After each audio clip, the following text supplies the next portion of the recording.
साथियों, welcome to learning जी। मध्यकालीन भारतीय इतिहास श्रृंखला का ये 19वां पार्ट है और आज के इस पार्ट में हम बात करेंगे मुगल साम्राज्य के अंतर्गत मुगल शासक औरंगजेब की।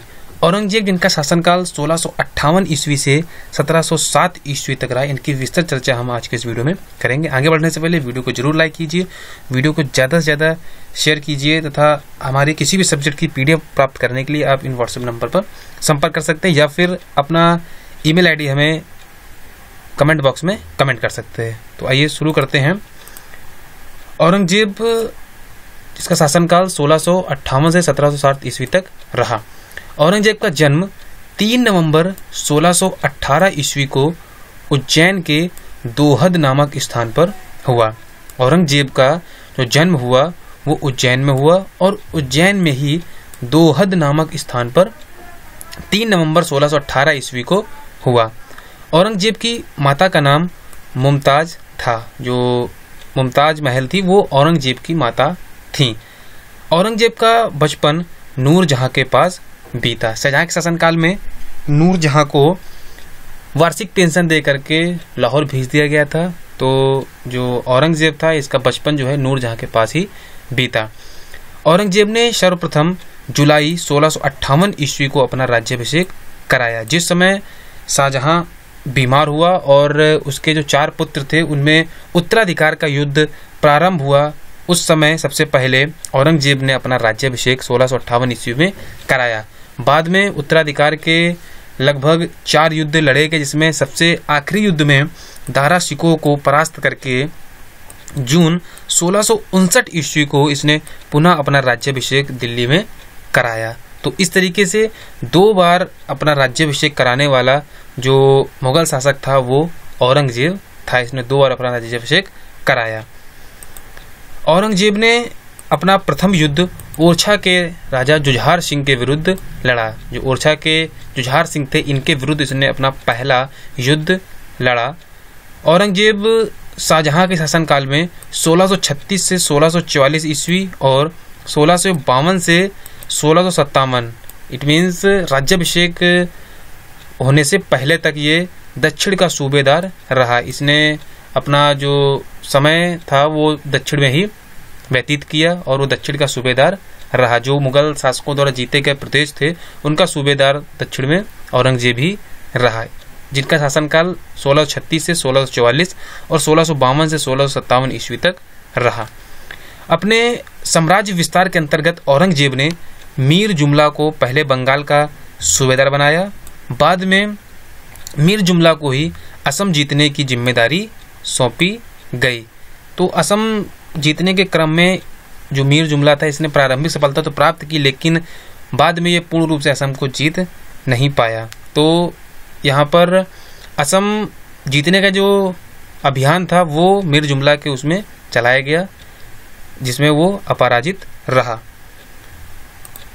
मुगलों से शिवाजी का पहला संघर्ष 1656 ईस्वी में रहा। औरंगजेब के समय में शिवाजी के साथ मुगलों का कई बार सामना हुआ, जिसमें हर बार लगभग शिवाजी ने मुगलों को धोखा दिया।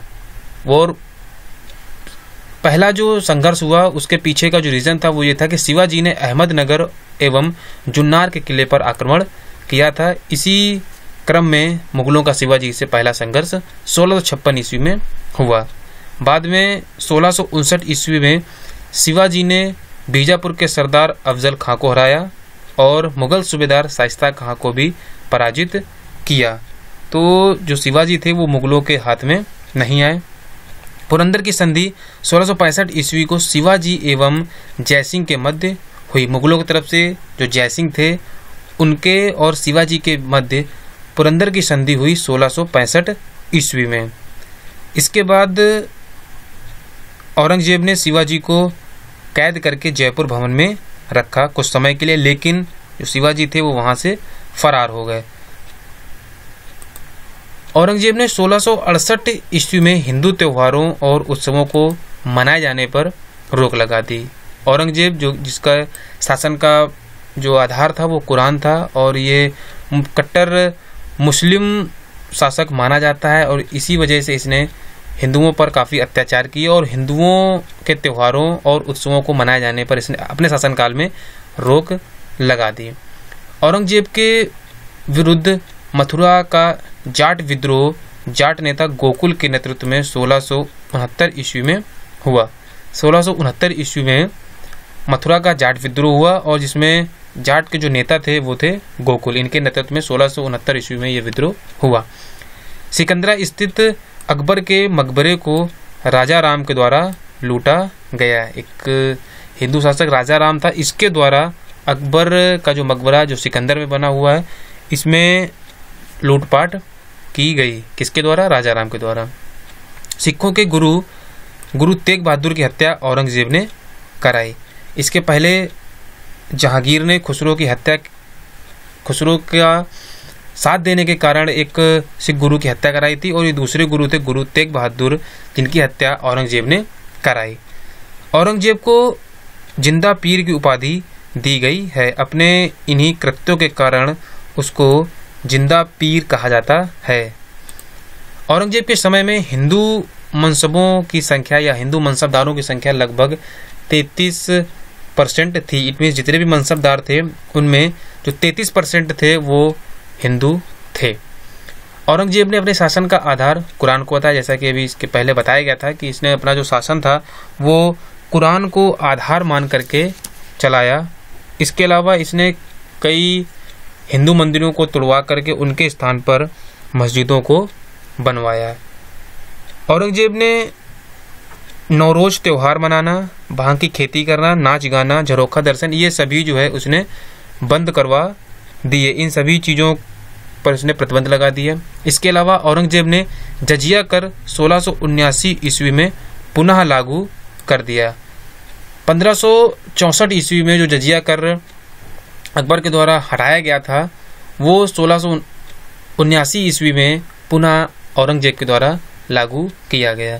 तो इससे संबंधित कई क्वेश्चन एग्जाम से पूछे जाते हैं कि कब किसने बंद किया और कब किसने पुनः लागू किया। तो मुगल काल की अगर बात करें तो मुगल काल में औरंगजेब ने 1679 ईस्वी में पुनः इसको लागू किया था, जबकि इसके पहले अकबर के द्वारा इसको बंद किया गया था 1564 ईस्वी में। राजा जयसिंह ने राजपूतों पर से जजिया कर हटाने के बदले में औरंगजेब को आदलपुर एवं बैदनौर ये 2 क्षेत्र दिए थे। ये इस वजह से दिए गए थे कि यहाँ के कर के द्वारा कर वसूल करके वहाँ के जितने भी निवासी थे उनको जजिया कर से मुक्ति दे दी जाए।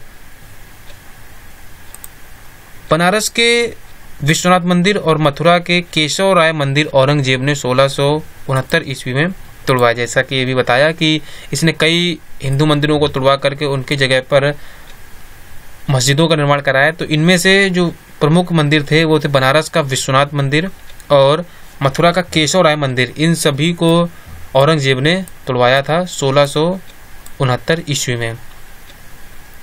औरंगजेब ने सिक्कों पर कलमा खुदवाना, नौरोज का त्यौहार मनाना, भांग की खेती करना, नाच गाना, झरोखा दर्शन आदि सभी प्रोग्रामों पर इसने प्रतिबंध लगा दिया था। ये जो भी प्रोग्राम होते थे जो इनके पहले मुगल काल थे उसमें सारी चीज़ें होती थी, लेकिन जो औरंगजेब था इसने इन पर प्रतिबंध लगा दिया। औरंगजेब ने बीजापुर को 1686 और गोलकुंडा को 1687 ईस्वी में मुगल साम्राज्य में मिलाया। जो दक्षिण के राज्य थे बीजापुर और गोलकुंडा, इनको क्रमशः 86 एवं 87 1686 और 1687 ईस्वी में मुगल साम्राज्य में मिलाया। औरंगजेब की मृत्यु 1707 ईस्वी को हुई और औरंगजेब को दौलताबाद में फकीर बुरहानुद्दीन की कब्र के पास में ही इसको दफनाया गया। तो इसको दौलताबाद में दफनाया गया। तो आज के इस वीडियो में सिर्फ इतना। नेक्स्ट वीडियो में हम बात करेंगे मुगल काल की सैन्य व्यवस्था जो कि मनसबदारी प्रथा पर आधारित थी। तो मनसबदारी प्रथा की विस्तृत चर्चा हम अगले वीडियो में करेंगे। वीडियो को लास्ट तक देखने के लिए आपका बहुत बहुत धन्यवाद। वीडियो को ज़्यादा से ज़्यादा लाइक और ज़्यादा से ज़्यादा शेयर कीजिए और हमारे नेक्स्ट वीडियो की अपडेट पाने के लिए चैनल को जरूर सब्सक्राइब कीजिए और चैनल सब्सक्राइब करके बेल आइकन जरूर प्रेस कीजिए, जिससे नेक्स्ट वीडियो की अपडेट आपको अवेलेबल हो सकेगी।